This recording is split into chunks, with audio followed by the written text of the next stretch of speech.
Growing up, I had various examples of a union between two people. Essentially, what a marriage is. I had my parents and a few close family friends, and very early on, I was able to figure out the differences exhibited in their individual setups. My parents, for example, are what a lot of people will class as a traditional family setup, where the man is the breadwinner, the alpha and omega, the king of the castle. The truth is, whilst I could tell Dad was quite proud of this, I saw how it affected Mum. She was withdrawn and faced each day like a chore. Did I feel that real hardcore love between them? I'm not too sure. You see, these things are pretty difficult to understand. I will go with my gut feeling though, and that says there was a lack of true happiness in both parties. They had learned to just keep on keeping on. 40 or so years of living a certain way will do that to you. Dad expected a full meal when he came home, and no matter the time, he was tended to, looked after, and nurtured. But I often thought to myself, who is nurturing Mum? I guess I was able to see things this way because I had another couple to compare my parents to. Our next door neighbors, let's call them the Johnsons, were totally different. They were absolutely equal in their partnership, and you could feel the love and respect that flowed through the family. So much so that often made snide comments about Mr. Johnson, calling him soft. Then there were the Williamses. They too were different. Mrs. Williams was the breadwinner. She was the provider, and it was quite clear how that affected Mr. Williams.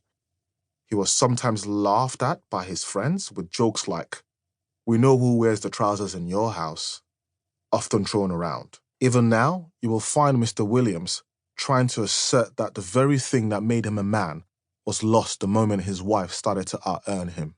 I knew without a doubt back then which setup I fancied. It was the Johnsons. The idea of depending on a woman was a no-no for me.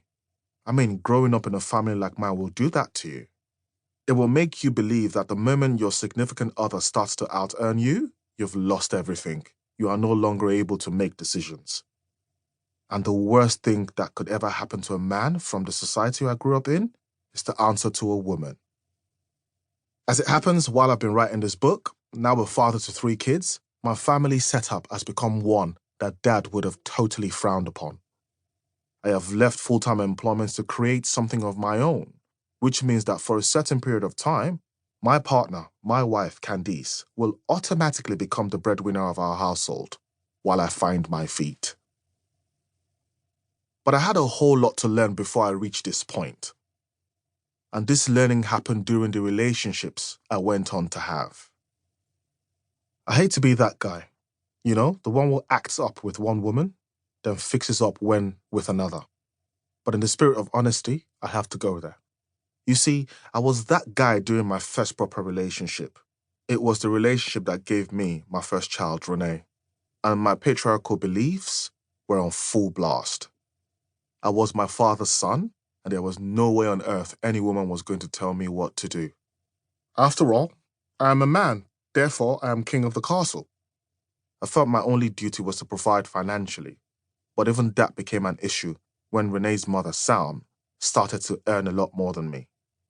Sam was a fully trained social worker, educated to master's level, which meant she was able to get a high-paying job from the word go. There was a lot of resentment on my part. At the time, I worked in retail selling mobile phones at the now-defunct Phones for You, earning a decent wage, but not good enough. In addition to this, I loved to party. I was at every party possible, every weekend, and sometimes even during the week. Sam, of course, did not like this, because it meant I spent valuable time out of the house living it up and spending every penny I had, because after all, no woman could tell me how to spend my money or time.